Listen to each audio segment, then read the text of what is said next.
Larsson. Oh, he's in! Henrik Larsson! That is sensational!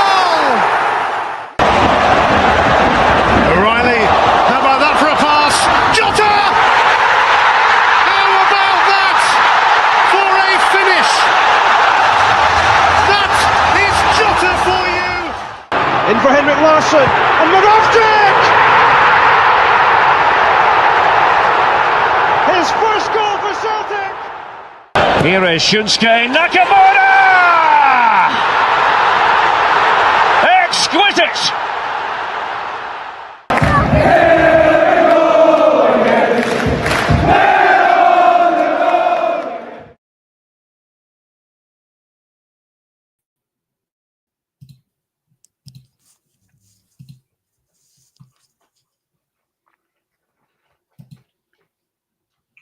Good evening all and welcome back to the Celtic Unrestricted View.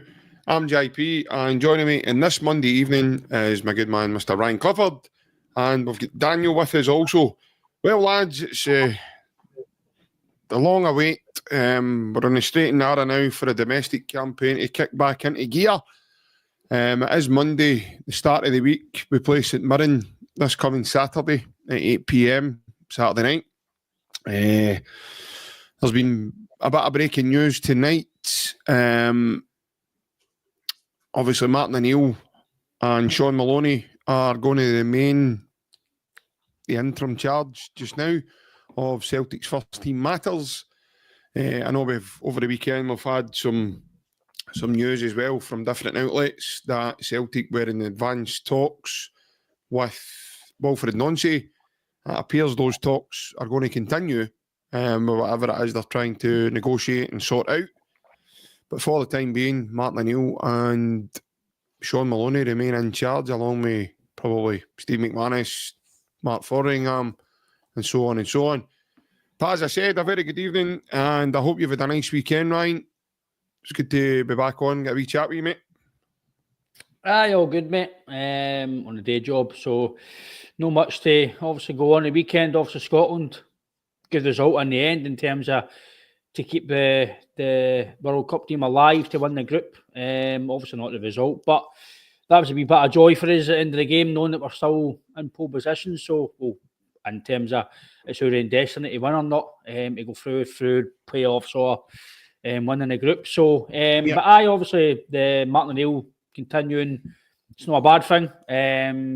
But at the same time, people say it's not a good thing because ideally you wanted your manager in by Saturday's game. That's what we all kind of had in our head, that was going to be the plan. International break, get the manager, and then into St Mirren away from home. So, but it gives Martin O'Neill another chance to add to the victory and add to what we've had a decent start under him, to be fair. So, in terms of goals, and we look more direct. So, listen, I'm fine with it for another week or two. But definitely by the end of the year, at least probably by December, we need a manager, because there's January coming and other things that obviously we need to iron out as well as a football club, mate. So I obviously will continue with the Nancy chat until we're told he's not coming, he is coming, until whatever's going on. So I think the next few weeks will be interesting, mate. And I hope you're well yourself and the viewers. Yeah, thanks very much. Daniel, I've not been on me for a wee while, mate. It's good to see you. It's good to get a wee chat with you. And obviously, just as we were going over there, mate, obviously the Martin O'Neill remains a gaffer. Probably a wee bit of continuity there. Obviously, with 3 wins out of 4 with him in charge. I know it was a quick 2 weeks he was there. He spoke about it earlier on. But I think the players will certainly be slightly buzzing. He seems to have gave the majority of the dressing room quite a big lift. As a collective, one of those games actually, he wins a derby and takes us to another final as well. So not all doom and gloom in that aspect, but the manager search continues, mate.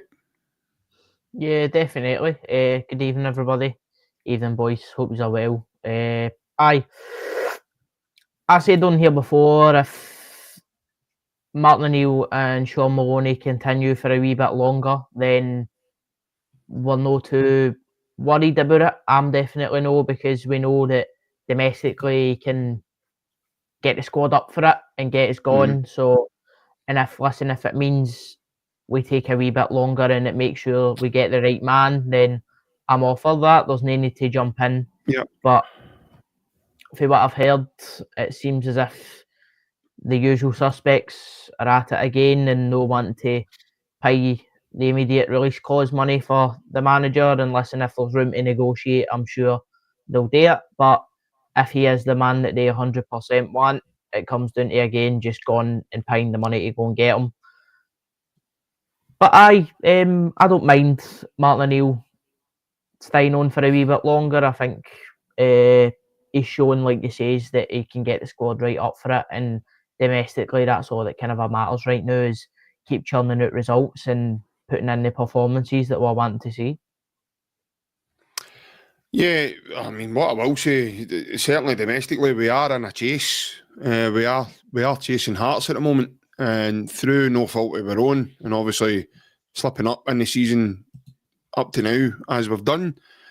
We're chasing a Hearts side that, bearing in mind, just a short period of time ago, beat us 3-1 comfortably at their own patch. So there is that aspect as well. I remember having a chat with my dad, Ryan, and my dad put to me, which is a very good point, actually. You know, if Celtic bring in a new manager tomorrow, JP, and this was like last week, he was saying this before the international break fully got into swing. He says, what can change apart from a new idea, because it's not like he's got humongous amounts of time on the training field with the team, and it's a bit different from, you know, taking over in the close season when you've got an eye into bedding your ideas, and the guys, whoever it is that comes in, Ryan, needs to come in and ultimately hit the ground running in that way, that they need to come in and make an impact straight away. I know we're gearing towards a January transfer window, but that aside, just now, you know, over the last couple of weeks, the squad have become more depleted, and we're now lacking bodies in certain areas of the field. We've just seen, Ryan, also that young Kobe Donovan was stretchered off for the Scotland Unders the other night. Now, as yet, we've not heard a report. Certainly I haven't anyway, to know why he was stretchered off, what the problem was, what even happened to him on the field. We just know that and again, we've not had an update on a health update on him, as in, no, he's fine, it's just a wee knock, or blah. So we're in a position, Ryan, where we find ourselves not only chasing Hearts, but we also find ourselves, mate, with a squad that's depleted, and also, you know, looking for numbers to get us back to near enough as full strength as we can possibly be coming up to, as you said, Ryan, the festive period. I think a lot can change in a few days, mate. Maybe obviously a new manager can't buy players at the moment, but I think a lot can change in terms of mentality and the way players play. Look at Martin O'Neill, within a few games, within a few days, we scored 4 goals. They looked more direct. So no matter if you get a new manager and on the Friday to the Saturday or the now to Saturday, I think they can change a wee bit, because they can put their own stamp on things, and they might play players that we might not think. They could put Anamura in, they could put Yamada in, they could put Negrin out wide, there's loads of things they could do. They could put Donovan at the right. There's loads of things that they can tweak. Engels might not play. McGregor, they might go, Kyle, I don't like you, but I know that's not going to happen. But they could change things. Oh, all right, okay. They might play free up front. They might, or whatever. They might change things that we don't really know. So a manager for me can have an instant impact. No one obviously picking players in terms of transfers, but on that game and the tactical tweaks, etc., they can definitely help you.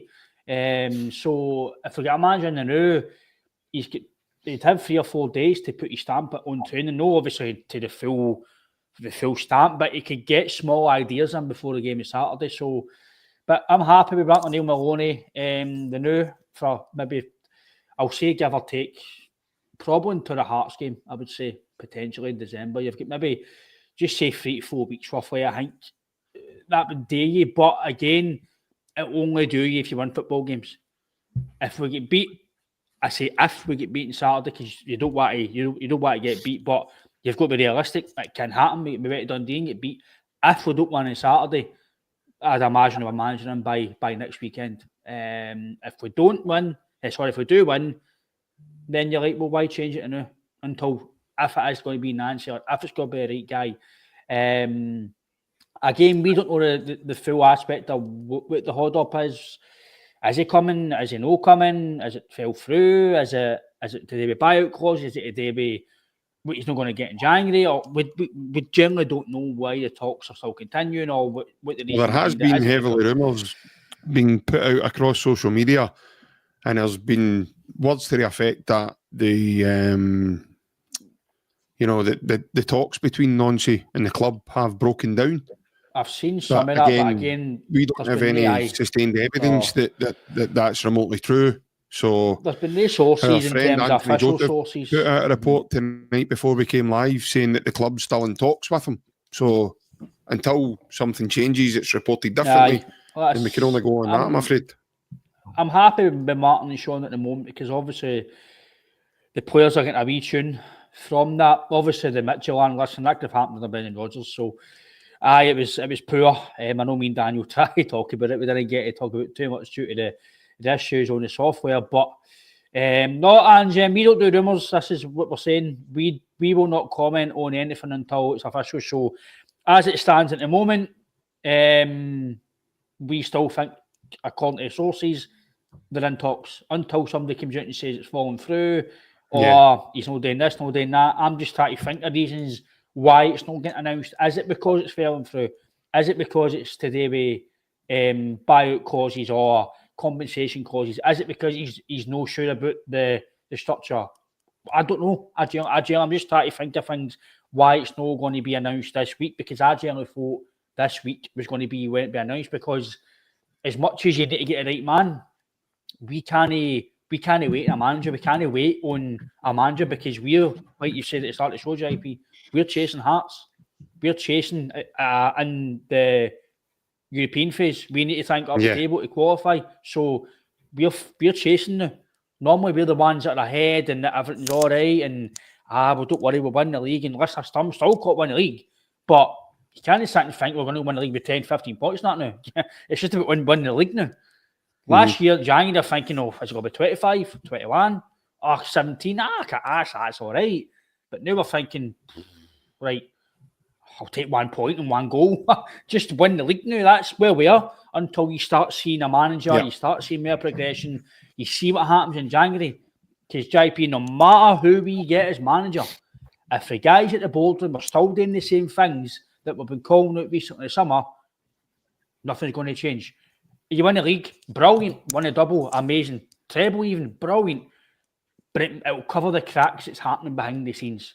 Because next year, in the summer, Nancy might go, I want to progress the club. All right, you go, there's £30 million. So there's still things. The manager's a massive thing, but what's behind the scenes is still the same.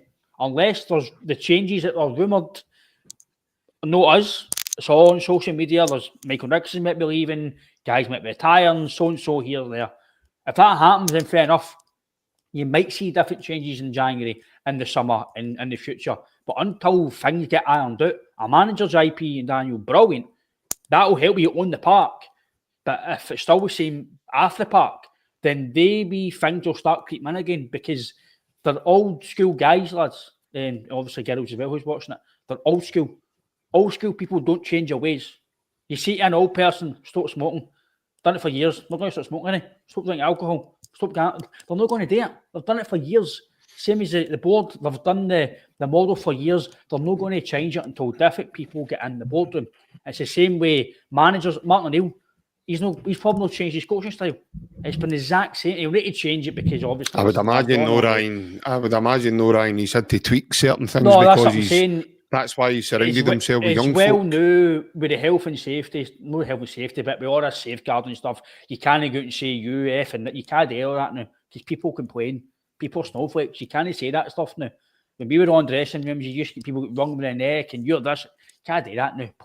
Some players don't respond to that now. So, I'm happy with Martin now, but we definitely the manager can win, whoever it is.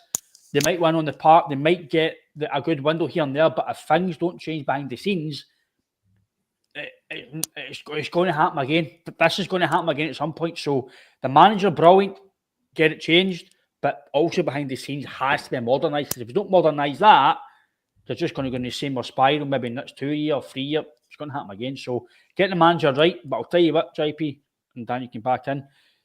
This manager and the transfer window has to be spot on, because I've got a picture in my head that if it's no, it's going to be more defeats, and then potentially you lose your league, and then you might 2 or 3 year time, they might not have any Champions League football. You might be doing qualifies for Europa League and the Conference League, and it's just got to get it right. January's the biggest window we've had in a long time, lads.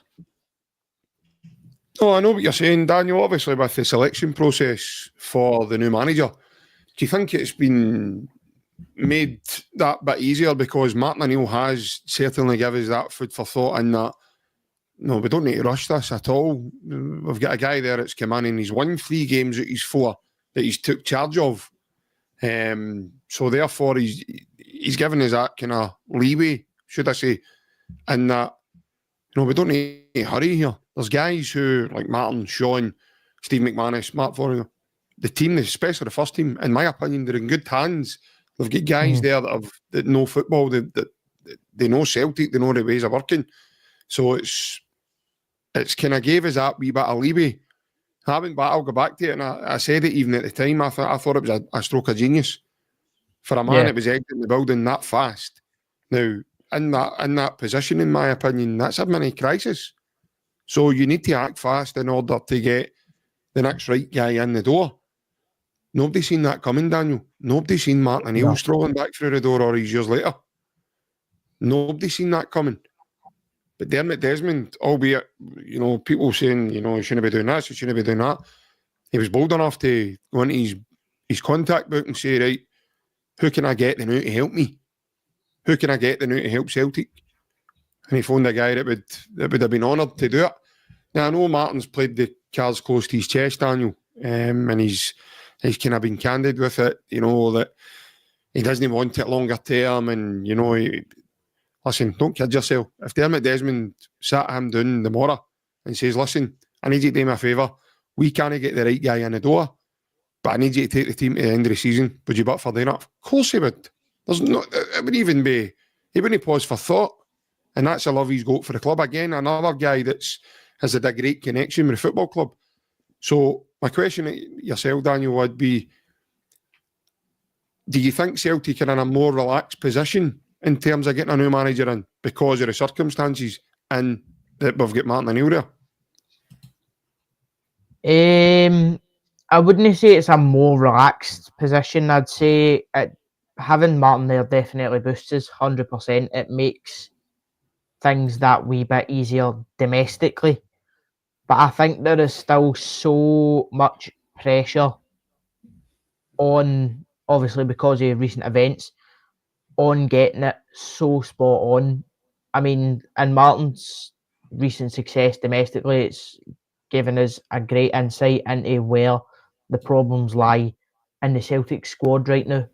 Domestically, they're good enough to go and win games, but on a European stage right now, we're nowhere near where we were last year. And that, for me, is the biggest thing in bringing in a manager. It's getting somebody who's down going to the harmony, though, Daniel, in the squad, as in the depletedness of the squad and the kind of harmony we've been in up, but like Brendan's time for the summer to now? For me, I don't think so, because even if you look at the strongest team sheet, it's still a lot weaker than what it was last year.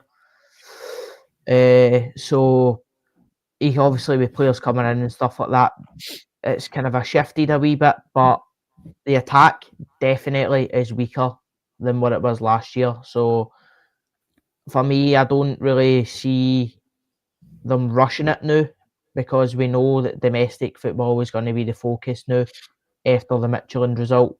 I would be incredibly surprised if Celtic managed to claw it together and go and make the playoffs in the Europa League now. So I think domestically will be the focus, and we know that Martin can get that tune out of the boys. So yeah, for me, I'm all for keeping them in the role as long as we get the right person, however long that takes. I think maybe he is thinking the same thing because he's no said I want rid of it as soon as possible. He said I want it on. I'll keep it until they get their man. So whether that may be, whether that's Wilfred Nancy, whether that's anybody else, we don't know yet.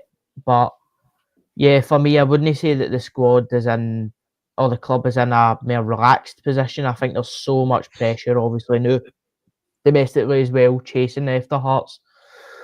But yeah, it's a better position, I'll say, than if we didn't bring in Martin. I'll say that. I'll say we're better off having Martin there than now, because obviously domestically he's doing the job. Yeah, that's the thing, Ryan. With Martin O'Neill, he's certainly. I mean, not only. I know he was out the game for quite a period of time, 6-7 years or whatever it was, since he stepped back in again. But in my opinion, mate, it's like on a bike. You know, I know the game's changed, etc. But again, Martin's done a clever thing there, in my opinion. So he's came in as a figurehead, but he's surrounded themselves with guys who's more up to date with the modern game, the way things operate. He's working with a guy in SHAUN Maloney, mate. He's got quite an impressive CV himself. SHAUN, I know he's had a couple of shots at management. Hibs didn't work out for a number of reasons. Then he went down south, and then I think the club started having financial trouble and everything else. So overall, he's not really had a proper run, in my opinion. People might go like that. Well, he's tanked, but he's tanked under circumstances. You know, we've already heard about the camaraderie now at Celtic. That's automatically, you mentioned it, Ryan, quick change. That's quickly changed from what was turning out to be a toxic environment to work in towards the end of Brendan Rodgers' tenure to now. You know, you see how jovial Martin O'Neill is straight away with the press. He must be 10 times worse with the players. I can only imagine, mate. He's like behind closed doors, if that's what he's doing in front of cameras. But not only that, Ryan, his ability, as Barry Bannon told us on here, his ability to make people feel as if they're 10 feet tall and they can float going into games. Now, you know, we've listed numerous of guys, mate, who we think every day in their house is they've won the lottery. Guys that have played for Celtic throughout the years. Now, I'm not going to start naming names individually. You probably know who I'm alluding to here. And there's other guys there, no through any fault of their own, they find themselves in the team just now, but ultimately they just don't, they're not good enough to be there. They're not good enough to sustain that position week in and week out. And that's not their fault. That's just the position we find ourselves in just now, due to an array of injuries and dilly-dally recruitment in the summer, not to recruit. You know, we've got a hole in the team, in my opinion. Nicholas Kuhn left, we've still not replaced him. So there's still a big gaping hole and wound in the team. Now, I know we've got guys like the most decorated Celt, James Forrest, he's doing well. But ultimately now he's at the other end of his career. And James would probably, if he's sitting here with us, he'd probably agree with that. You know, that's not a slant on James at all. It's the reality of what we find ourselves in. Ultimately, the boy Yang's not been able to do it. So far, we've not seen anything that we can put our hat on Balikwisha. As Francis says there, we've probably not replaced, you know, people go back as far as Kyogo. You know? But again, mate, they're decisions that have happened off the field. Well, getting back to Martin O'Neill just ever so slightly there. Martin gives you that confidence. And I don't know if it's just me, Ryan, obviously being at the game before the international break. that's the first time I've been at Celtic Park this season, Ryan, where I've felt, right, there's a right good atmosphere here. You know, and the place was buzzing. We won 4-0. By the way, it could have been a lot more. The scoreline flattered Kilmarnock that day. It could have been a hell of a lot more. And yeah, I really think that he's got that ability, Ryan, to lift not just the players, mate, but for me, mate, he's lifted the club because there was a lot of anarchy between the fans and the club.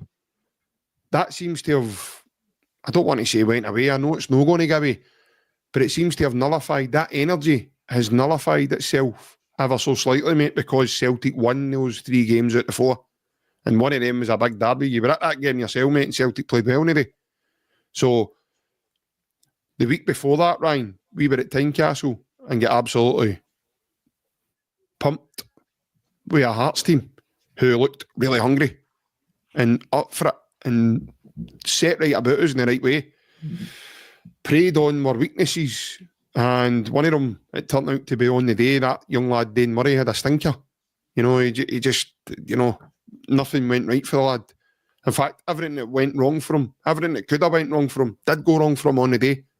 And again, I'm not sitting here slagging the boy off. It just, that is the reality of how that day manifested itself for him. Did he do it deliberately? Of course he didn't. But that was the position we found ourselves in there because Brendan Rodgers had something, I can only imagine it was something against Austin Trusty to not to select him. Ryan, help me out, mate. I still cannot get that in my head. How can you choose a guy who's got less experience now? For anybody that's going to say, JP, you picked Dane Murray. I never. See, if you go back and watch it, I says because Rodgers is in charge, what he will do is he'll play Dane Murray over Austin Trusty. And what I did say on that podcast when I spoke about that is, to be fair, Austin Trusty's not gave me anything to shout about him in his defence because, in my opinion, up to then, he was as weak as piss. So people like Simon Murray were pushing him about and bullying him. But Ryan, there has been so many decisions within the football club, mate, that's been made from the summer to now that have just went bitterly wrong, mate. And it's hard to really put your finger on one to go, right, that's a real problem or that's...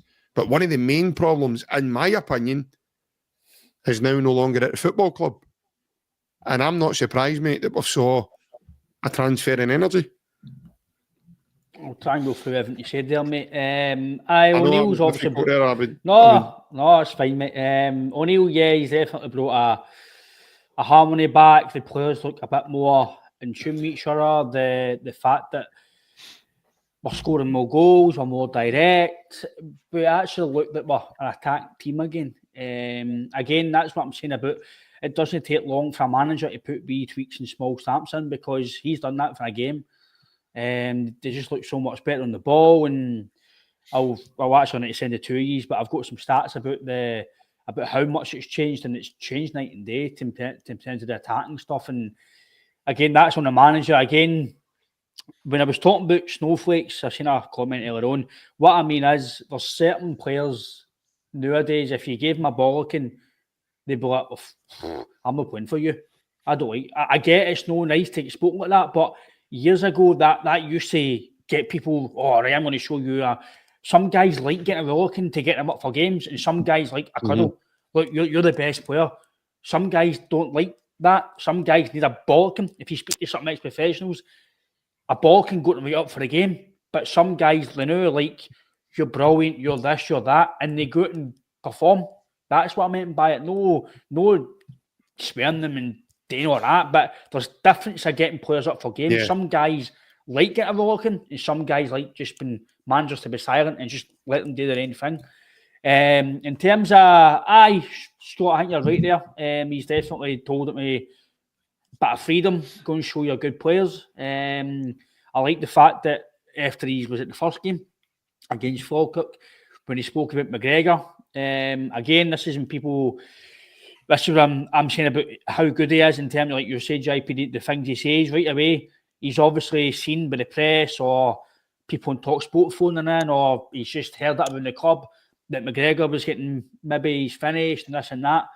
Oh, he's some play that captain, isn't he? Callum, he's some play that boy McGregor. So right away, I know Callum might not take a lot of substance for it, but right away he's gone, well, it's just wee reminders that he's still a top player, he's still the main man at the club, and or it's wee small things like that. And for me, listen, it's all about opinions, but nobody will tell By the way, me he didn't have to differently. do that either, Ryan. He No, mentioned I- McGregor in that, and nobody was talking about Callum, and he brought McGregor up in that topic. So I thought that was astounding, mate. He didn't have to do that. But nobody will tell me differently. But no matter if it's Brendan Rodgers was a part of this or no, the summer window was an absolute shambolic disaster from start to finish. Brendan Rodgers, yes, he might have got players, might have no signed them off, whatever. At the end of the day, Brendan Rodgers isn't the guy with the bank balance. He's no doing negotiations with players. He's no bidding $1 million for a guy who's worth £5 million. That's no Brendan Rodgers. That's not him that's sitting down with all these guys. That's your CEO who's went missing. Can he speak to you? Can he put statements out? But your non-executive shareholder is putting statements out. Where's your CEO? Oh, don't know. Where is he? Hiding. The only communication we've had, proper communication, which obviously we'll probably touch on, JP, is when they've come out and announced that Martin's staying at the moment. It's the best communication we've had in years at the club. None of these AI statements and no letting the Celtic Trust in the AGMs and all that carry on, and the Green Brigade stuff and all that carry on. But they'll tell us that finally, I actually said to you the other day about Rafe Rovers. They says about Barry Robson, right, he's left the club, we're going to take our time, we need to get this right. Within 2 days I'm leaving, a day leaving, they've told the club, listen, we'll get the right manager very, very soon. We're going to take our time. But here's a big paragraph about what's going on at the football club. Brilliant. On Kyogo, you mentioned, we've not replaced him. Definitely not replaced him. I'll stick by it. I'll turn blue in the face that we let him go in January because the board or the management team, whoever it is, all came into tune and thought the league was an absolute certainty. And it's fine, we'll just deal with Adam Mead and Johnny Kenny until Maeda to the end of the window, end of the season. That's fine. It's fine, the league's finished. That's for me, that was the attitude that I'm getting by what happened, because there's not a chance in hell Kyogo was leaving if we were close and nipping top with Rangers or anybody. Not a chance in hell. So right away, for me, that was complacency. And then it stumbled away down. It's just how my team. I've just got to qualify. Well, fine. We don't need to strengthen. It's fine. We're Celtic. We've still got McGregor's. We've got your Forrests. You've got your Tata Vickers, Tatis, Clark. We'll be fine. No, you need to progress every single season. No matter what you've done, if you've won a treble or won the league with 50 points or 5 points, you still need to progress at every single capacity. Francis is right. Dermot Desmond's statement could be true. Could not be true, right? But that's the best we've heard of him for a long time. And now all of a sudden he's right, and all the fans and Rodgers were all wrong. But we've been calling the board out for years to make certain changes at the club. So that just doesn't change because Brendan might have had an egotistic attitude or whatever else. Every other manager's had the same issues with the board. They've all called at the board for no spending money. Gordon Stanton, one of our most successful ones in years for even European football, didn't get a lot of money. Neil Lennon didn't spend any money at Rodgers' go. So it's not just Brendan Rodgers that's complaining about the board. Every manager is eventually complaining about the board and did praise them. But then one reason I think he left as well, because he knew he was going to get the money to spend that he can get down at Spurs, etc. So, no, look, it is. Ange left because he was getting paid a fortune in London. That's why Ange left. But 100%. But see as a club. Listen, I'm not saying all for a fact, but do you really think the Celtic board went, do you know what? Right, we'll maybe give an extra 50 or 20 grand a week. Of course, no. They've even tried to keep him. I know people might go Ryan, I don't even think that. No, I don't even think they got a chance to Ryan, to be honest. I think as soon as Tottenham come to the table, mate, his head's turned and he's off. But you can't tell me that they don't know Spurs are coming in. They'll get wind of it right away. It's the same as like Ben Doak, right? Celtic knew Ben Doak was potential suitors for Liverpool, and they only started to play him when Liverpool were wanting him. Why did he do that? Why wait till you start getting interest in one of your players? You start, all right, it's that same with Daniel Kelly. Or Millwall wanting you, right, we'll give you a 4-year deal with some wages rise.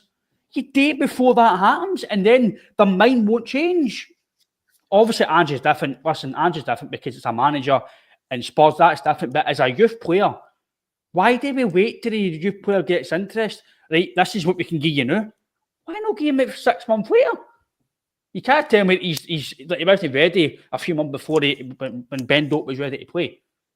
So it's things like that. I agree with Francis. Things do need to change at the Boardroom. I'm not saying they all need to go, but it needs modernised, and things need, no matter who we get as a manager, they might change things on the park, but if things behind the scenes don't change, it's going to happen again in 3 or 4 years' time. We want Desmond change, we want Nicholson change, we want this guy change. It's not going to change until there's change. That's the way I see it. Well, Daniel, obviously, Big Rab makes a really good comment there. We talk about changes, and there is definitely changes happening, mate. So obviously the manager's gone, the assistant manager's gone, the head of scouting's gone, and the pathway manager's now gone in the summer. So there's definitely changes happening at the football club. I think the problem maybe for some Celtic fans is it's not all happening yesterday or 20 minutes ago or half an hour ago. But these things, I mean, that's quite, in my opinion, mate, that list I just round off to you and Rab put in his comments, that's quite a big list of quite important roles at the football club. Obviously, Stevie Hamill takes over for the head of youth as well. So, you know, there is changes happening at the football club. So it's not like we're sitting here now going, we want to see change, we want to see this, we want to see that, and nothing's happening. These things are happening behind the scenes. I think the thing we need to be careful with, Daniel, and I don't know how you feel on it, mate, is I know there's Celtic fans wanting every board member there is out the door, right? However, my next question would be then, okay, so if we kick all of them out, who's next? Who's the next one on the door? Do you have somebody in mind? Or do you just don't care because it's somebody that's there now that you think's doing a bad job, or you think's not doing the job you want them to do? I mean, my personal question would be, and I've asked some Celtic fans this that I don't know, I mean, does anybody actually sit there and actually think that these guys are trying to somehow jeopardise the football club or put the club in jeopardy by just going, do you know what, we're just not going to bother signing players, or we're just not going to bother trying to bring players in, or we're just not going to bother? Because I genuinely feel, mate, that there's certain fans out there that probably they have that mindset. And that's people's own opinions. But to me, mate, I think that's absolutely crazy. Because not 1% of me thinks right now that there's somebody at that football club trying to hinder the club from moving forward. I have said to Ryan numerous times, Daniel, and I don't know how you feel, mate, there will be a time where you can be as best prepared as you can, and you can do all the things that you think are going to get you success in that season. But the one thing you can't account for is your actual day-to-day and week-to-week performance levels on the field. There will come a point in time where Celtic don't win the league. And you can have all the best of the up here on the wall and all the big charts and all the prints and everything else. You can have all the best of the gear. You can have all the best big plans and everything else. There'll come a point where you don't win it. Real Madrid doesn't win the league every year. Man City don't win it every year. That's different, JP. That's different. No, but my point is, Ryan. These guys have got all the best infrastructures. These guys have got all the best equipment. These guys have got... It's a top... You're playing against Atletico Madrid, Barcelona, Valencia... No, I understand that. I get that, You're playing against St Mirren. We're playing against teams that are spending... But you've still got to go and do that, Ryan. But Ryan, you've still got to go and do that, though. But it's a different stratosphere, though. It's not really, mate. It's not really. Considering what Celtic... It's not really, mate. For the last decade, what Celtic have churned out day in But and we day are- out, but- mate, at that football club, mate, is But you would think, by the way, with the way some of the fans have carried on for the summer to now, you'd think the club weren't winning anything. Can you imagine, by the way, what was getting said if we never won a trophy? Jesus, Johnny, and bearing in mind, by the way, we ran another cup final this season. And this is a Celtic team I've heard for the summer who are absolutely dug me. So, what I'm saying is there will come a point in time where, and I've said it on this podcast, there'll come a point in time where Celtic don't win the league again. There'll come a point in time where Celtic don't win a trophy again. And it's not to do with infrastructures, nor your big plans that I said earlier, Daniel, up here. It's to do with the actual performance levels. Sometimes it's just no there, mate. And that's football. I understand, and I'm an advocate for change, and as Ryan mentioned earlier, modernisation and doing this and doing this. But there also needs to be a bit of realism in that, you know, doing it in theory and then going out on the park and doing it. It's two different things. And the success that we've endured and the ecstasy we've endured as a fan base, frightening. It's a great point that Rab makes. Obviously, there is changes happening, and I think a lot of the frustration, like you say, does come down to the fact that they're not happening on the one go. But just to touch on your point about people sabotaging, they might not be doing it deliberately, but we see the lengths of time that these guys have been in these roles for, these outdated, obviously the guys they're aging, they're getting older. Their idea of how to run a football club is now moving on. Well, they have their ideas about it, but the way that football is moving, it's all changing. So we've had the glimpse, and that's part of the biggest frustration for everybody when you say about who you're going to get in the door. We've seen a glimpse of this modernisation that we're looking for in Dom Mackay. We've seen what it can be. Yeah. We've seen the success that brought. And I think that's why it's annoying everybody, because we never really got a reason for why Dom Mackay left. He went back and now I think he's with the SEC now. You can see all the stuff that they're doing. So, By the way, the fact that he's got a gagging order put on him and all tells me something's not right there. Well, there we go. So I definitely think that the people upstairs right now are no looking to modernise the club. They like it their way, and anybody else is wrong. Starting to come back to bite them now, because you said, we've been very, very successful over the years, but now we're starting to see it used to be treble. Now it's gone league, maybe a double. Do you know what I mean? The success is still there, but it's starting to kind of dwindle, because the other teams in the league, they're nowhere near as they do still, but they are catching up. So, do you know what I mean? And we see that with Hearts this season. That's somebody, modern thinker. He's come in, changed everything with them, and you can see the success on the park. Now, they might not be the greatest team, and Celtic have got all this money and all this better than them, but they ran over the top of Celtic at Tynecastle. So it shows you that you can have the plans on the wall, and it will pay off. But just about your point about there come a time that Celtic won't win the league, and comparing them to like kind of Real Madrid and stuff like that. Real Madrid have always had a quality opposition up against them in Barcelona, Atletico Madrid. You can't tell me that there's a competition near us financially, structure-wise, stuff like that. You can't tell me that there's a club pushing us to the limit every single season, because there's no. So that's the difference there. There's a team every week wanting to beat us. There is, mate. There's a team wanting to beat Real Madrid every week as well. I know, and but the difference there is, that was my original point. Yeah, the difference with that kind of a point is Real Madrid have always got a top quality team right up the back of them. We don't right now. because, well, we do the new in Hearts, but we've not always had that. So it becomes then, when the pressure is put on Celtic, do they shine or do they crumble? And so far this season, domestically in the league, it's starting to dwindle. Now, obviously, we're catching up, but we've seen that kind of we fall behind. However, what was the highest it's been so far this season? Was it 9 it 9 points. points? 9 points. That is ridiculous when you look at the amount of money we've got sitting in that bank account to go 9 points behind anybody in that league, never mind Hearts.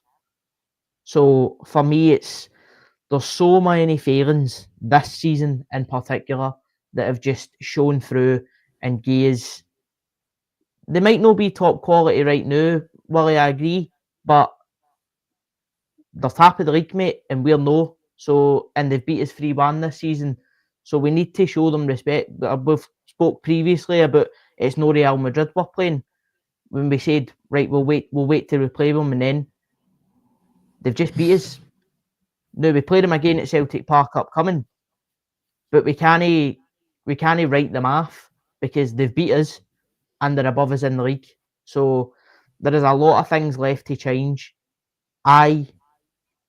It might not be immediately, and these things might take a bit of time, but a lot of fan frustration right now is the fact that it's 2 steps forward and 1 step back.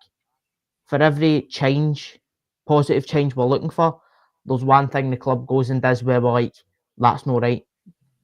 So we've seen it with like the AGM stuff. I don't know where anybody else's opinions lie on like the kind of things with the Green Brigade and stuff like that. It's 2 steps forwards and 1 step back, and the incompetence of the board. There's been so many decisions that have went wrong in this season in isolation that you can't look at it and go, it's not all bad. Might still be winning games, but if you look at the knock-on effect of that squad, look at the state of that squad right now. You can't tell me that the strength of the squad is still decent enough to go and put challenges in both Europe and the league. We're in a position where we have to pick one now. So we won in that position last season. We pushed Bayern Munich to the end, and up until the last game of the season, we were on track for a treble. So the dramatic fall-off and the failures that have been made so far this season, it can't go excused for the fact that but we're changing it now. It needs to be the right changes for me, and obviously that is just my opinion. So No, I fair welcome enough. and I listen. I welcome and I listen to everybody's opinions. Do you know what I mean? But Fair for enough, me, mate. there's No, so listen, many you're things entitled to your that own are wrong. opinion, mate. Don't ever apologise to give your own opinion, mate. That's not how we roll at all. Fair dues, mate. That's how you see things, and that's that. And nobody's going to change your mind. Fair enough, mate. I agree with some points you actually said there in terms of the length of service the board have given us, and there's guys there that are severely aging. Obviously, I'm all for change. Like I say, I've been an advocate for long enough now for changing the way we do things and the method and the way we change. I'll give you an example, Ryan, before I bring you back in. A perfect example of that is, now, we sent Nicholas Kuhn for 17 million quid. I think we signed him for 3 million. I'm not then asking the club, and it's not going to happen, but I'm not asking the club to go and then spend 17 million pound on one guy. That's not what I mean. But you can go and profile another player similar to the way you did with Nicholas Kuhn, and a similar bracket to what you paid for Nicholas Kuhn, and bring him in as a like for like. Now, it might take the guy a bit of time to get up and running and all that. We understand that. We get that. But that wasn't done at all. We've now got a gaping wound in the team in that position. It's the same with Kyogo. We targeted Kasper Dolberg in the summer, right? Now, because of one decision or another, that move never happened. And what a sliding doors moment it's been, by the way, because things have went a bit shit for him since the summer. Because he's not really been able to get in the Ajax team. I know he got an injury He's fell out the Denmark team as well the last couple of windows, the last couple of international breaks, sorry. So there's a sliding doors moment there for him. Who knows, if he'd have came to Celtic, things might have, turned a bit differently for him. We'll never know. But when Kyogo was moving on, if Rangers were closer in the league, by the way, I don't care what anybody says in the comments here, if Rangers were closer in the league, by the way, and I'm talking about 2 points, 3 points, not in your Nelly was Kyogo being sold. And if he was, then a Kasper Dolberg was, bait your boots, he was coming in at his back. Not on your Nelly was Adam Ida being left on his Todd with a covering Daisen Maeda. Now, I know Daisen Maeda probably the season his career up to now at Celtic last season. But in that position, with the league being so close, Ryan, I don't firmly believe that Celtic are selling Kyogo. And they only had that safety blanket because Kyogo was miles away. The league, we were miles away in the league and miles away for Rangers at that point in time. But, yeah, as I say, it's one of those things. Listen, I've been an advocate for change for long enough, Ryan, but I keep hearing about Real Madrid's playing in that league and Man City playing. I'm talking about big teams within the league. We're a big team in this league. It's no Celtic's fault that people go, well, we've not really got any competition. Well, we have, because we've got to go and try and be the best team over 38 games. So that there is your competition straight off the batting. There is a conversation to be had about the quality of teams. Right, fair enough, I get that. But you've still got to go and win those games. You've still got to go and be the best over that season that you can be. And what my overall point there was, sometimes it's just not going to happen. And if you don't know or don't comprehend that quickly, in my opinion, then when it does happen and Celtic don't win the league or don't win a cup or don't win this, as Daniel says, we've been that used to winning trebles and doubles and this and that, and it's been there's now an expectation of that every season. We're disappointed now when we lost the cup final last season, even though we still won the double. But that gut-wrenching feeling was there of, we still won the treble. And we should have, ultimately. I get that. But my point is, Ryan, if you don't understand that Celtic won't win things every season just because they've got the best of everything in the country, then see when that does happen, mate, and I've said this numerous of times, the come down for you will be absolutely ginormous, massive, because people just refuse to accept it as a distinctive possibility. As it stands right now, Celtic should not be losing the league in Scotland. Not a chance in hell. No matter how Hearts do well this year with recruitment or Rangers have done, if Celtic are this big club that we strive to be, you don't go and spend £30 million this summer to make Celtic, as Daniel says, better on all fronts. It's impossible. It's absolutely impossible that you can go and play 36, 38 games in the league, go through a Champions League group stage potentially, a European Europa League format and domestic cups without getting injuries, suspensions. We've seen it already. We're in dire straits. We're hoping Johnny Kenny comes good. We're hoping that James Forrest can bring back his old form.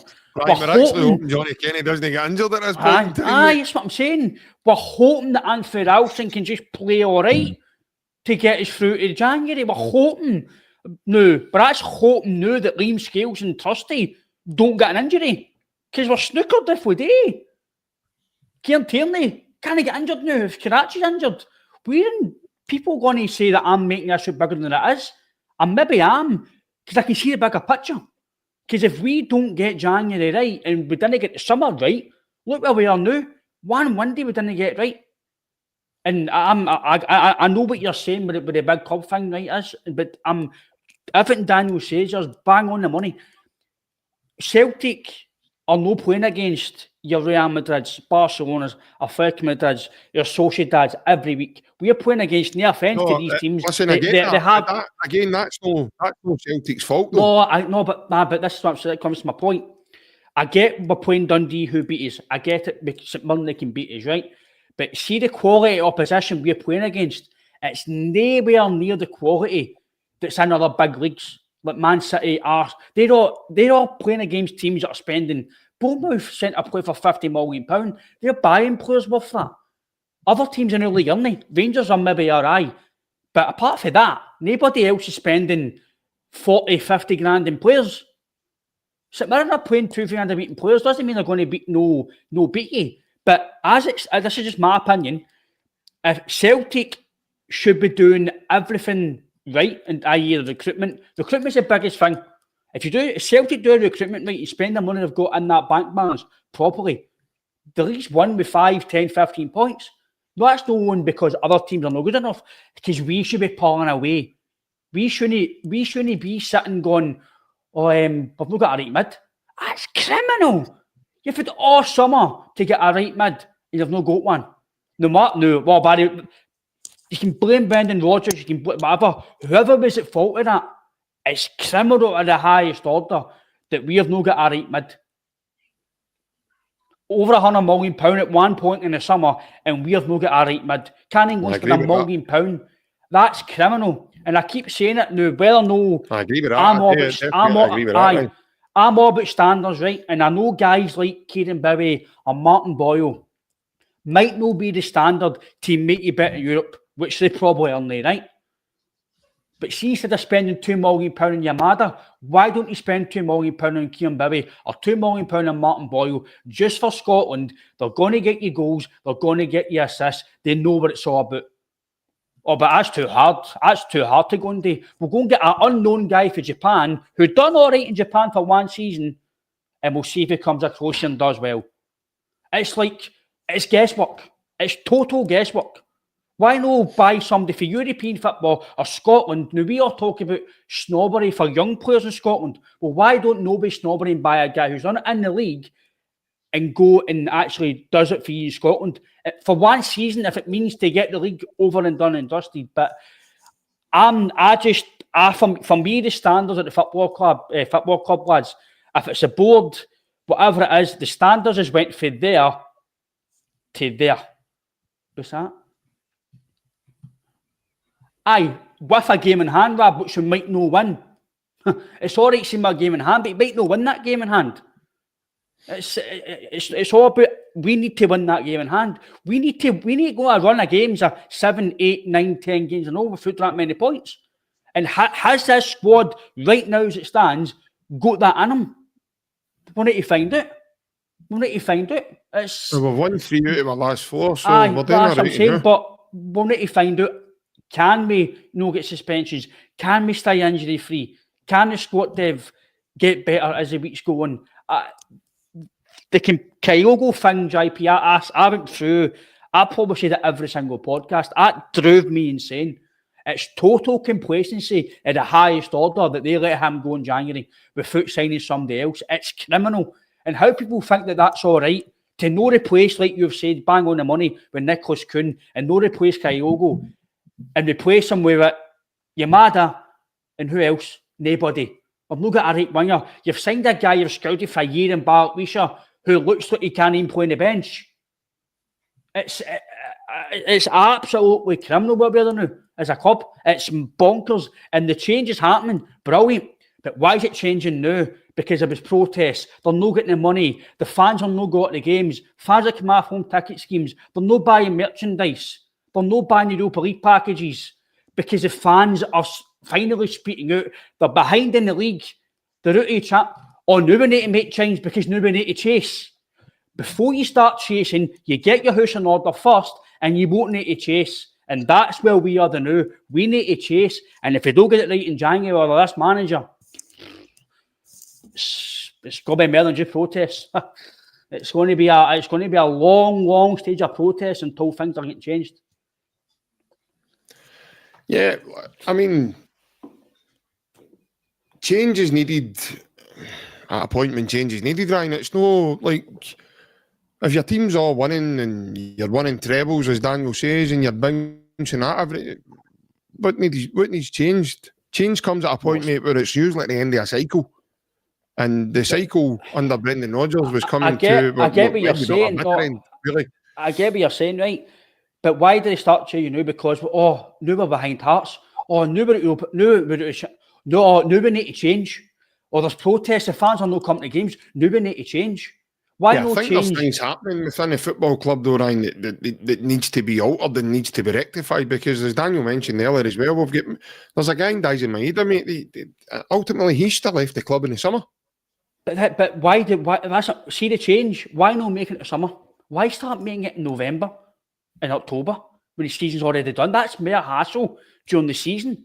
Surely they must have new things. Again, I go back to it, Ryan. A big part of this issue is no longer at a football club now. Brendan made the place really toxic, mate, in my opinion. But I get what you're saying. You're right. You're right. We should have won the Europa League games. And I get Brendan's not the only blame. But the fans have been the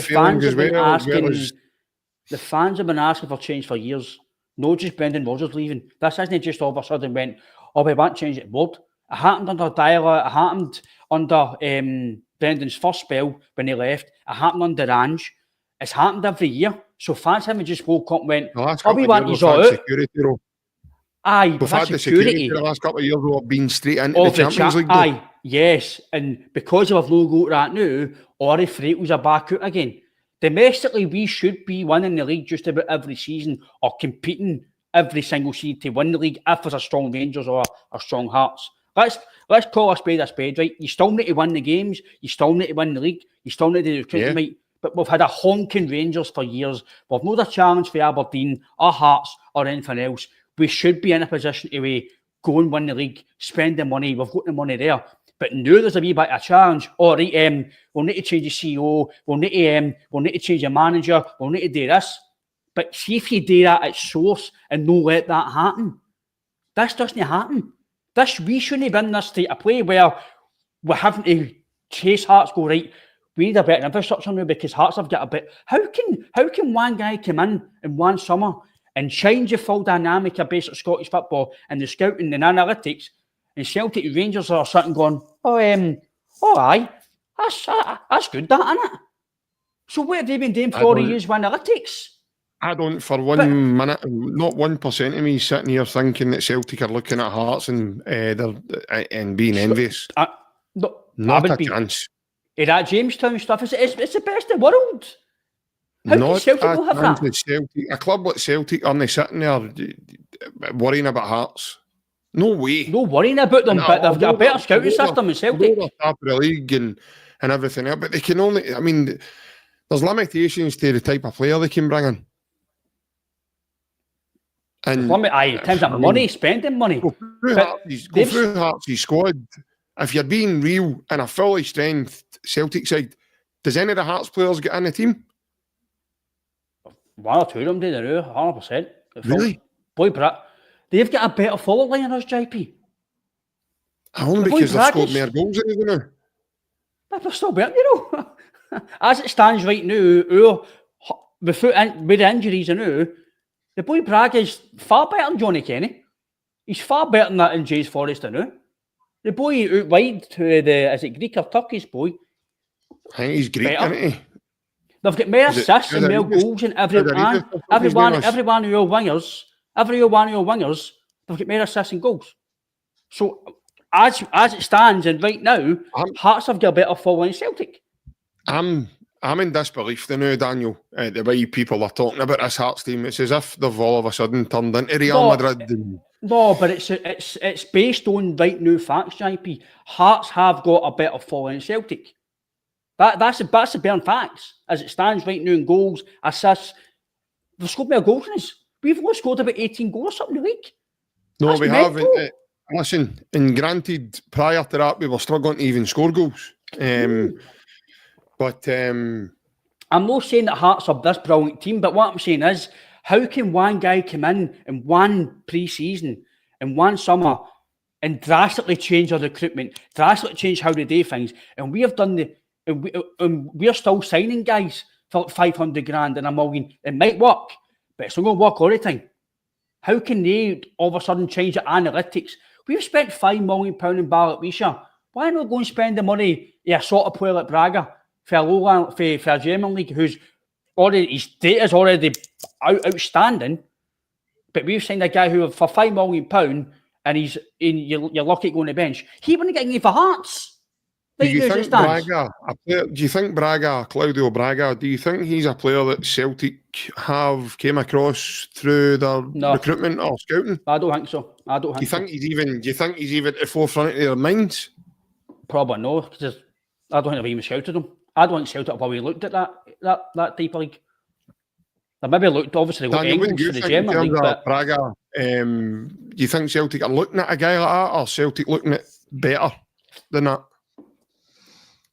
Well, with the current state and what we've seen already so far in this window, we know that kind of a snobbery exists.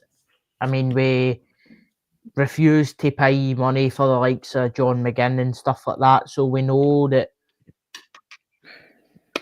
if they are looking at him, it's very unlikely that they're going to go and get him. Because again, it comes into this refusing to pay X amount of money for guys that they value as quality. But Celtic should be aiming higher. January is going to be so pivotal.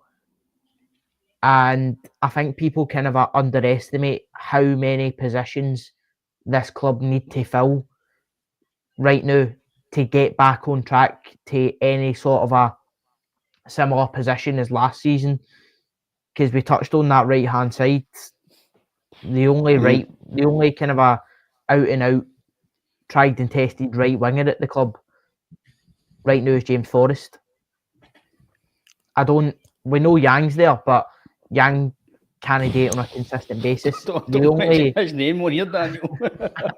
I know Ryan's already at boiling point, might send him into orbit, man. But the only tried and tested right wing in that squad right now is James Forrest. Currently, the only fit right back at the club is Anthony Ralston. We're needing to play Austin Trusty at right centre back. Granted, the guy's done absolutely fantastic, but we talk about how he's not a naturally right-sided player. So, how Ryan's spot on in the fact that he talks about how can it take one season for a club like Hearts, who, let's not beat around the bush, were struggling at this point last season, really struggling. How can he go bring in this kind of a scouting recruitment system and take them to now top of the league in 7 points clear for their nearest opposition? And like Ryan says, Celtic at Rangers are just sitting going, that's actually quite good, fair enough. That's mind-boggling, mate. I don't think considering the financial strength that we have, how can we not have a scouting and recruitment system? I've seen a comment. I'm no saying, Daniel, like you're saying, I'm no saying that Hearts are the team to look at, or Hearts are this, Hearts are that. I'm just trying to say is, how can a change in Hearts right away for recruitment and everything else, like you've said, the way they're doing their recruitment is spot on. I'm no saying, listen, they potentially will fall away, but you need to be respectful. They might know, right? They might know. They might, but they might know. You can't just say, oh, they'll fall away. How do you know they'll fall away? What happens if you go to Celtic Park and beat you? Yeah. We're still going to say they're going to fall away, because we can't just think because we're Celtic that they're going to fall away. Hearts are progressing and we're regressing. Yeah. Rangers because there's a mindset there. If we can't think, hold on, we're Celtic, they'll fall away. But we think we're Celtic, we should be winning everything. No, you can't have your cake eat it all at the same time as well. You can. The standard is we have got everything in our armour. We've got everything, the best money. We should have the best infrastructure at the club in terms of scouting, everything else. The players, the manager, the board should be this forward-thinking board. Nobody should be getting close to Celtic if we do everything right on and off the park. We've failed off the park and we're not doing well on the park because of the failings that have happened behind the scenes into the park. But Hearts, of whatever reason, Tony Bloom's come in and he's went, all right, I need to change this, I'll do this. He's made minor changes and Hearts have went from near bottom of the league to go on like that. They're progressing and we're regressing. We have regressed within 3 months even. We have regressed in every single capacity. But we're Celtic because we can't think that it's Hearts will fall away. It's fine. That's fine. They will fall away. But we need to keep progressing. We've went stale in the summer. Yep. We've went stale. And I get what you're saying, it's double standards. But what I'm saying is, the standard of Celtic Football Club is to be the best. We should be the best on everything that is at our disposal. Manager, players, infrastructure, money, everything we have got. Hearts should not be potentially going 7, 9, 10. That shouldn't be the case. Yes, I get what you're saying, JP. Performances on the park. But see if you prepare in the summer and you sign quality players and you sign the right players in the right balance, you'll perform on the park. Not every single player is going to underperform, but we've not done recruitment right. You sign players that are not even in the squad. It's took for November. Every one of your players have underperformed though. But it's due to reasons because of the summer window and the summer negativity that's went on to the now. If you prepared in the summer properly, see if we were spending money properly in the summer buying quality players, these major protests aren't happening. There'll be wee murmurs, but if we actually prepared for the qualifiers, which me and you spoke about, Brendan had to do better. That team had to win that game. But the simple fact was, how any fan can sit and say that Celtic were fully prepared to give Brendan Rodgers, us fans, to qualify for Europe, in all fronts, we weren't. And that's a simple fact. The club were not prepared for a full campaign in every competition to start the season. How can anybody not see that? Well, I disagree slightly because the club were in a position where I felt that they were strong enough to beat Kairat Almaty, regardless of what signings they brought in. No, you're right. But was Brendan Rodgers, the Celtic players, us as fans, as a whole season, was this club given the best armour to give Celtic the best chance possible of progression? No. He was getting £13 million. Overall, they weren't. But they were still in a position where they should have qualified.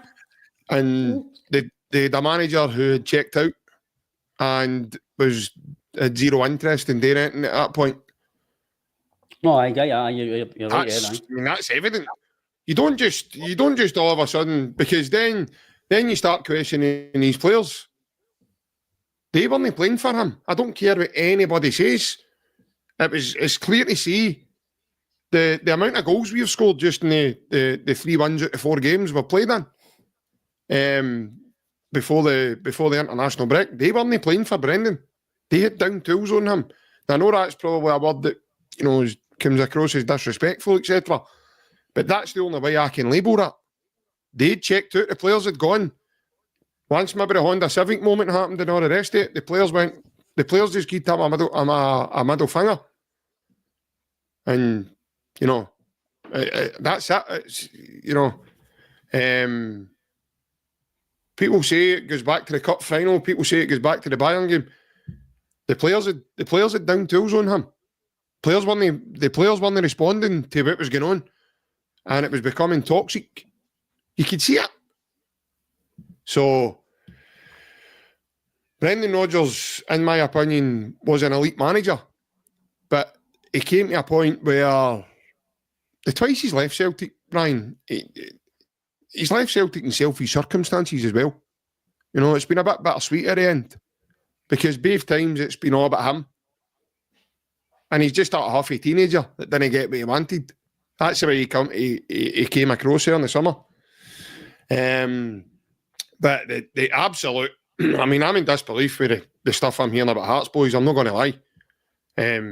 All of a sudden, Hearts are doing this. They've won fuck all. And I'm sorry for swearing, but they've done hee-haw. Sorry, it's not the league. They're out the League Cup. You're not understanding the point.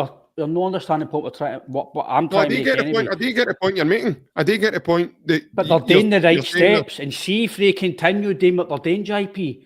They will have capabilities to spend money eventually. If Tony Bloom's recruitment's going to be the way that it's going to now, they're going to sell players for 15, 10, 7. They will eventually, I'm telling you. I know, I get what you're saying, but I could easily spin a narrative and say, well, Hearts are only where they are because Celtic haven't been good. Aye, well, that's up to Hearts, but their recruitment's been good though, so far. I'm not saying they're going to win. What I'm saying is, this is where they're the recruitment, the recruitment's been good for them. It's made them better than what they were last season. Aye, but I'm saying is, right now, they're going to see this is the new, right? The next year they'll be better.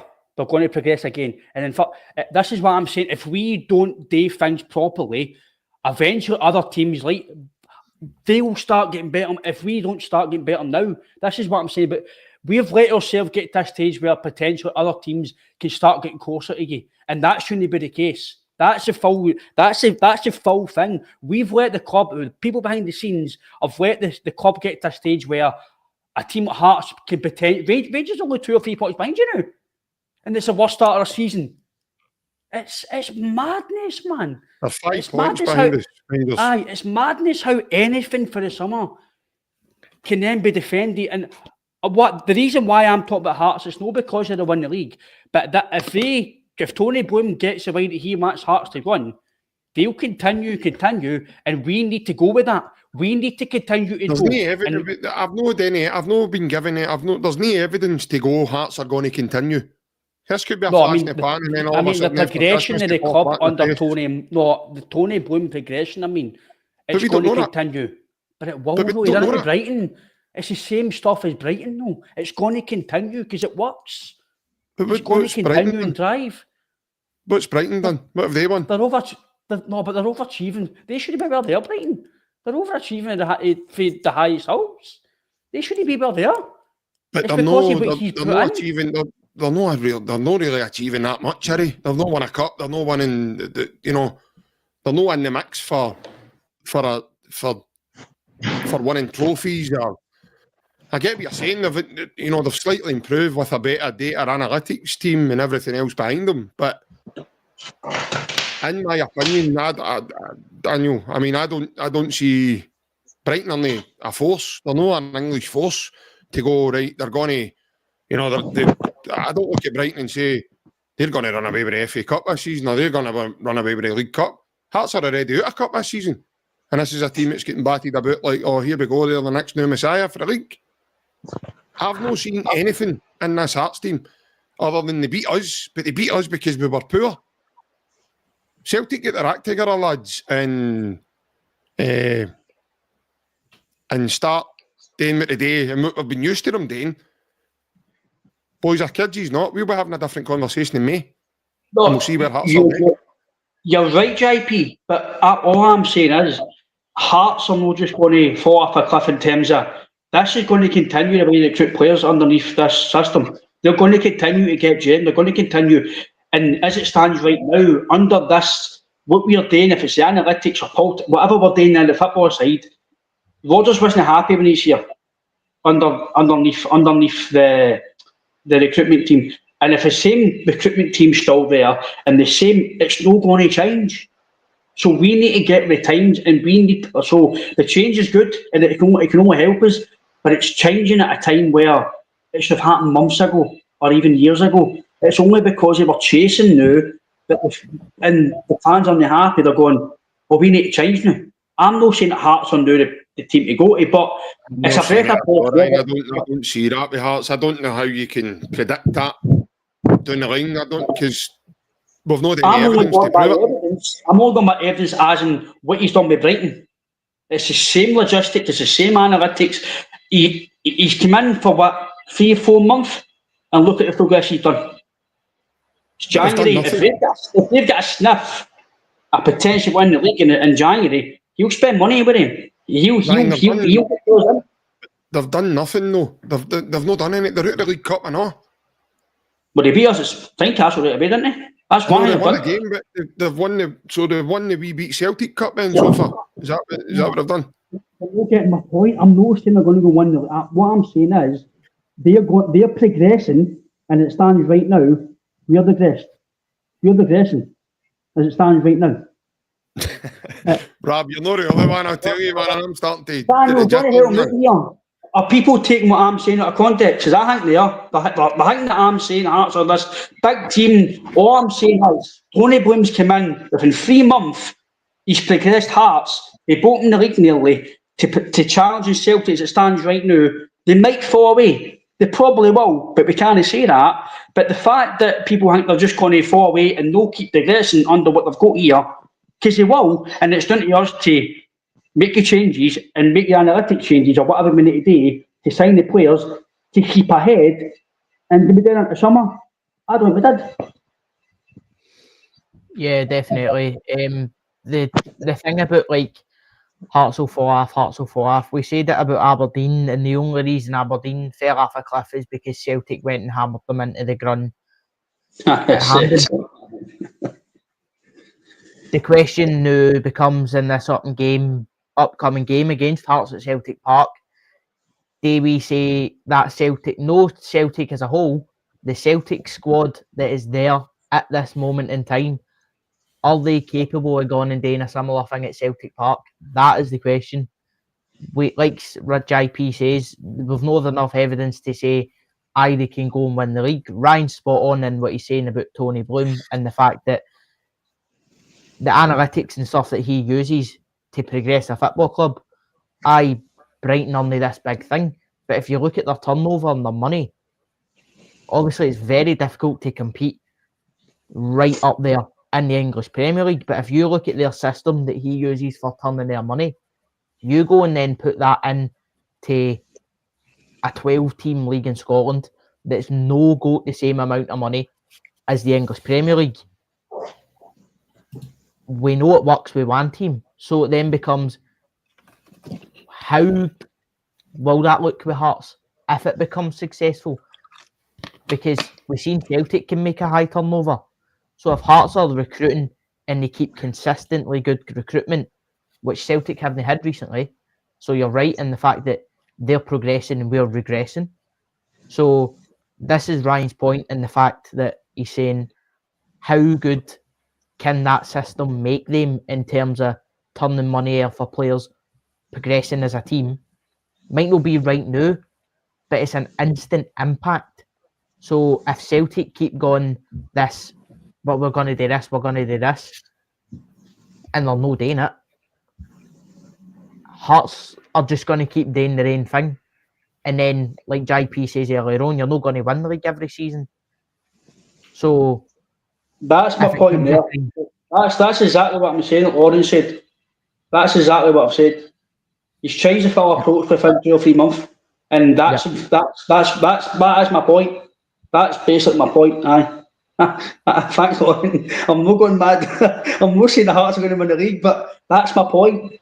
That's what I'm saying. That changes can.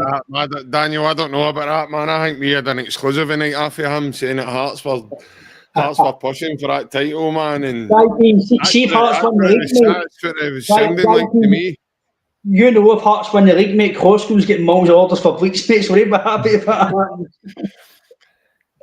Listen, I understand that they've got a better analytics system than what they worked for before, and etc. for maybe scouting players. They've got a decent manager who knows the Scottish game inside out. But I think we're miles off predicting what Hearts are going to do 6 months from now, a year from now, 2 years from now, 3 years. First and foremost, I'll go back to it again, it's Scottish football. So there'll be a certain standard of player that he can attract, or even that analytics team, whatever, a Jamestown, whatever it's called, can attract to come here.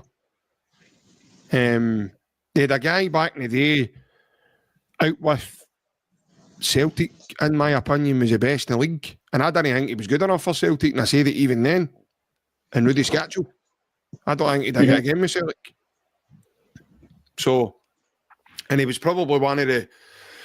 This isn't the first time we've seen Hearts emerge, you know, and bring in some good players and this and that. And so, what I would say is, I've said it before on here, it's hairy boys. I've got no crystal balls. I can't tell you what's down the line for Hearts. I can't tell you. But what I can tell you and my experience and what I know, the team I support, the experience level we've got in that dressing room and everything else, there's a lot of bigger tasks and tests coming for Hearts, even domestically, coming up. As Daniel says, coming to Celtic Park. They've not had any injuries yet. That'll hit. They've not had any suspensions yet. That'll hit. So,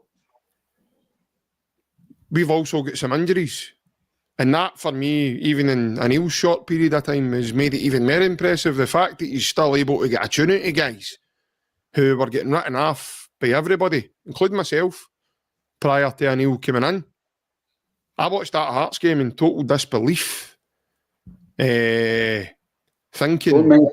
Don't mention them, buddy. No, I watched that Hearts game in disbelief. Thinking to myself, what the hell has happened to the Celtic side? I know. Just the draining of confidence right out of them. They then go for that into a derby the week later. And it was like it was like watching a different Celtic side. It was like watching a completely different outfit altogether. So, me personally, lads, there's still a lot to go in the season. The way things have been getting talked about, just even the night, about Celtic, need to do this, they need to do that. We're in a cup final. We've got a cup final to look forward to. And that always kicks you off as well, get into the rest of the season if you win the first one. And I know you still need to win it. Obviously, the Saturday night coming is going to be a big test for that. Overall, just to sum up, I know obviously we've been on a wee bit tonight in terms of, Hearts and the new Real Madrid or whatever they're going to be labelled as after the night's podcast. See if you win the league, man, you don't make it clipped to hell. You're getting clipped to hell. You've been a cheerleader for them anyway tonight, wee man. You've been out with the pom-poms. That's how you've moved position, man. You were starting to get all moist sitting there thinking about the Jamestown analytics and all that. That's how you've moved onto the couch. That's prepared you to get off ten show. There's got to be next week, man, I'll be photos of Stevie Fulton and all that, or in his living room. Very real, Braga. That's what I was saying. Watch him, Daniel, man. I'll be photos of Jim Jeffries up here in his toilet the next time, man. I'll make the phone Gary Lock. Aye, Gary Lock, Gary Naismith. Aye, the mob. Big Andy Webster. Aye. Photos of honour there, I'm all in your room. But one thing I want to say before I finish up tonight, lads, is the one thing that I've never lost. There's been a gentleman in the comments tonight, and at the beginning of the season, my opinion was that the likes of Kieran Tierney not coming back into the squad and everything else, never then did I foresee the very dip in form that we've had since the beginning of the season. But the Square Sources Mick comment at the beginning of the season where he thought the squad was a lot weaker, and I disagreed with him. And I said to him, no, I don't think so. I think with the emergence of Kieran Tierney coming in and obviously Benjamin Nygren, who's a Sweden internationalist and stuff, it's not went the way I thought it was going to. I thought Celtic would have kicked on and those guys would have really helped us. They've had their own worries. Nygren tried to settle in. KT's had his fitness issues. He's not been able to play in every game. So I never seen that at the beginning of the season. However, I do still think we've got some really good players, really talented boys who at the end get lost in the way with Brendan Rodgers. I've never doubted this group of players. 1, Carl McGregor. 2, Casper Schmeichel, and so on and so on. The senior members of the squad, I've never doubted any of them. Not 1% of me's doubted them. When their backs has been to the wall and they get beat with this team and never won there and things happening off the field and everything else, I've never doubted the team. And I've got full belief this Celtic team will kick on, lads, and we'll still have a pretty successful season. A bit away for all the nonsense. Daniel, I'll bring you in on that one. Yeah, definitely.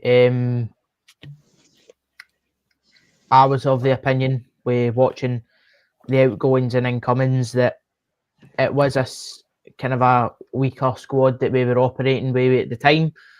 But I did say that I thought, like yourself, JP, that there would be a lot stronger players coming in the door towards the end of the window. And for me, it's not really happened. So then it becomes January. Like I've been saying all night, January is going to be so pivotal, in my opinion, for the success of this squad.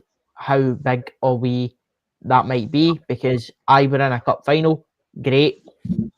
With the way things are panning out, we're walking into it with a weaker squad than last season. So then Saturday night becomes kind of your warm-up. Obviously, cup finals, it's a one-half game. Everything's on the line in the one day. But it's a warm-up. Let's go and see if... Because we're going to be under the cosh in Paisley. Make no mistake about it. Let's go and see how good this squad actually are.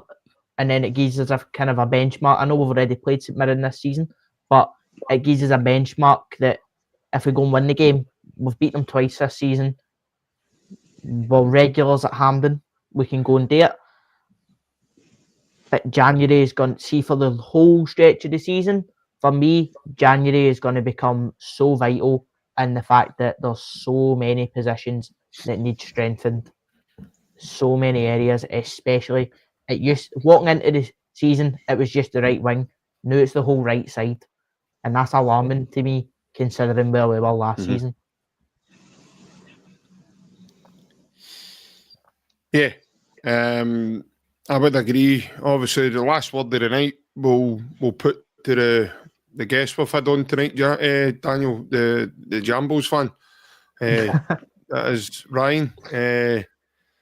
What's your Jamestown fucking crystal ball got to say now about the remainder of the season for not only your own team, Hearts, but obviously Celtic as well, mate?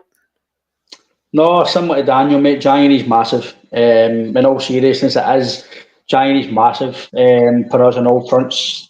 Ideally, we'd love to win Europa League still at that point. Even if they're not, we still need to strengthen, because, like I mentioned tonight, lads, we've not really get the strength and depth, obviously due to injuries and stuff. And even if they're all back, we're still lacking. And like Daniel says, the right side is absolutely vital that we strengthen it. Well, go and get another right back, whoever the manager is. If Arthur Johnson, he's out for his reason potentially, so you need to. You can't, again, it's no on the two players, but we can't rely on Donovan and Wilson to win your league. Let's be honest, because they're not good enough. So that side. I feel as if we're having an Alan Hansen moment here, Ryan. You don't want nothing with kids. Here we go. A top number 9 would solve a lot of issues, because Tanek, he can create things.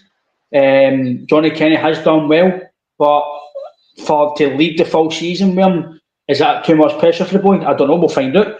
But a number 9 is critical in the summer, and top number 9. I know people might go, it's January, but if you do your Jamestown analytics, I'm only kidding. If you do your proper analytics and your proper recruitment, you'll get a number 9 plan in January, and I'd like to think that's already been, even before Brendan left. They've already got somebody, ideally, because Maeda, probably after Rangers game in January, he'll be away potentially. So, the right hand side, mate, is vital. But January, I don't know what you think, JP. But I think that, you need to win on Saturday, you need to win a cup final, but January's not just for this summer, by the way, this season. It's motivating for going forward, but to see if you do January right, you might not need to send as much in the summer, because for the summer, which we'll obviously talk about lads going forward, I generally don't think some fans realise how big a window the summer's going to be. We are coming to the end of the cycle, as you mentioned, JP. There's so many players that might be leaving. Guys who are not good enough anymore to take Celtic forward. You're probably going to have an Angie board again in the summer. And the right manager, if it's Nancy, has to be able to handle that, because it's going to be monumental, in my opinion. Yeah. Obviously, just before I give my point, I can just confirm tonight that this will be Ryan's last appearance on the Celtic Unrestricted View. He is actually leaving tonight. He makes his first appearance at 10 o'clock. That's why we're just about to finish off. He makes his first appearance on the Hearts Supporters Club with you and Cameron tonight. So he needs to go and get changed into his maroon shirt. So this will be the last one for Ryan tonight. And Daniel, I will say, mate, the grass isn't always green on the other side. He'll regret that move, so he will, because Hearts will see if you just watched us last week, but the people think I've been saying Hearts are brilliant and everything. I've been getting slaughtered and everything, man. Oh, by the way, I can put up some clips to verify that very thing, Mister Clifford. Don't give your patter. If people understand what I meant, they'll understand what I meant. So I'll leave it at that. 100%. Only you know what you mean, son. That's definitely the Everybody truth. knows what I meant. If I spin it around and say that I've said Hearts at win the league, I didn't say that. He never even said that. He done a cartwheel before he said it, Daniel's my witness, by the way. So we've witnessed a near party before party. Oh, party my knee, that's why it's so sore. Aye. Exactly, aye. But listen, every game that Celtic plays a big game. I keep hearing this. We go to the next one. Oh, we need to win this. I do believe we are in a position, lads, where we ultimately can't afford to drop any more points. And again, it's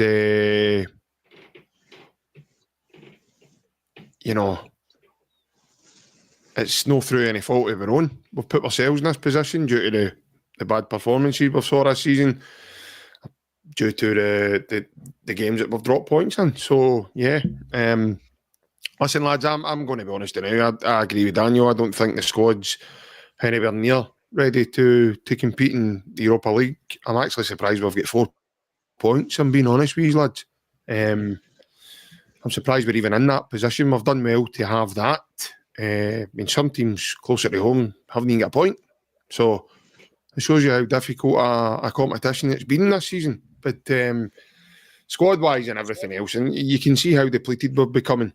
That we're definitely not equipped this season to do it. I'd be happy to drop out of Europa League just now and concentrate domestically, because we do have a task in chasing Ryan's beloved Jambles. So it's I just can't wait to see his face once Celtic overtake the Jambles and actually put him to the sword in December. When am I going to sit in the Zell? We're sitting my own seat, or we're joining the Edinburgh? Where we're sit? Where do you want me to sit? You'll sit where Tony Bloom tells you to sit, son. I suppose. Know what I mean? So I'd imagine you'll sit where you'll probably end up in a comfy seat. Knowing you fought a windy. You got there, me man. You get that luck. Tony, brings a hot pie, please. By the way, he jumped in a puddle, man. Ended up with an electrical blanket wrapped around his legs, man, to keep him that warm. I've always said maroon is my favourite colour, Tony. Aye. I can't spell maroon, man. It's my favourite colour. Chocolate macaroons, man. A guy came back with 2 heart taps from, man. It was brilliant. Tony Bloom's no good at hearing. He's good at analytics, but he's no good hearing. But no, we better go, Daniel, because obviously he's on me. He's on me, you and Cameron, in 15 minutes. So, aye. You can obviously tell you and my thoughts, Ryan. Stop. He needs to stop liking the kettle before he puts it on, but know what I mean? He needs to just switch the switch on. And he likes the batteries too much, doesn't he? Aye. Square batteries are bad for you, mate. You don't, by the way, please don't get dragged into that. Don't get dragged into that. Energy, Ryan. Hearts haven't won anything yet. Hearts haven't won anything yet. Hearts haven't won. You'll end up on a baby with you and Cameron next week, man. You'll end up absolutely Claudio Braga right out his nut, man. I know. All you need is Claudio Braga. Nakana. See, that's you turning the money already. I've got you in. He's up at Tynecastle next week for a meeting, Daniel. He's going to say, I just want John Robertson back in a bag of cans. Neil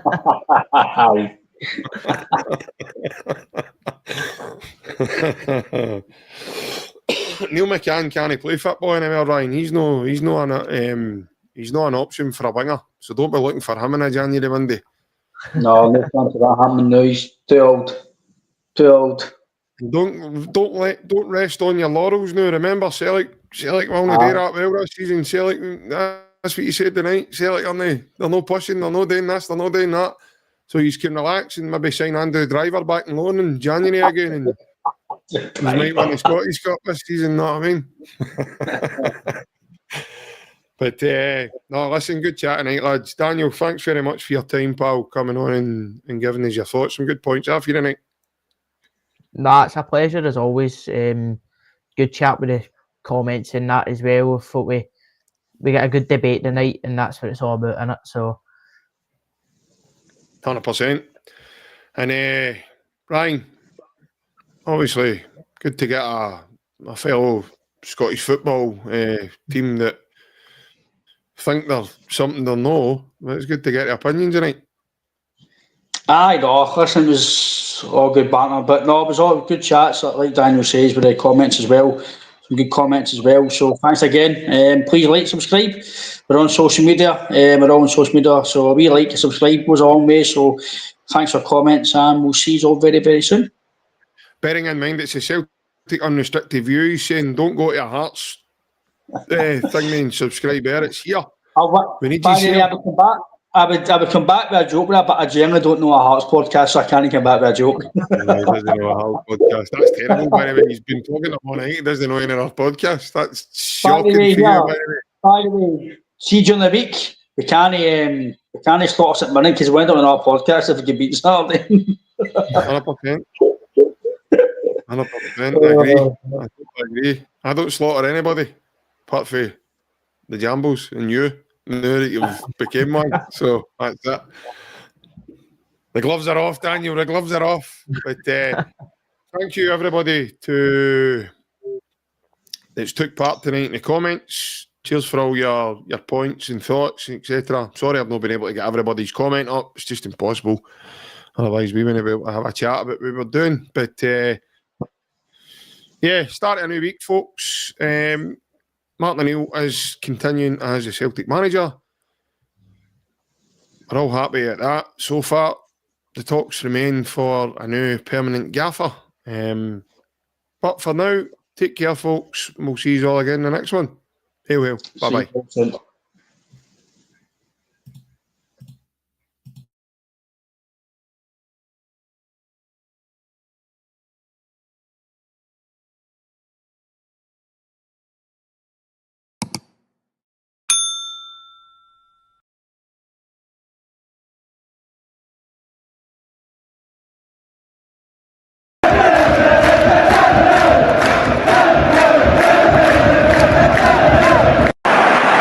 Up Larsson here. Larsson. Oh, he's in! Henrik Larsson! That is sensational! O'Reilly. How about that for a pass? Jota! How about that for a finish? That is Jota for you! In for Henrik Larsson. And Moravcik! His first goal for Celtic! Here is Shunsuke Nakamura! Exquisite!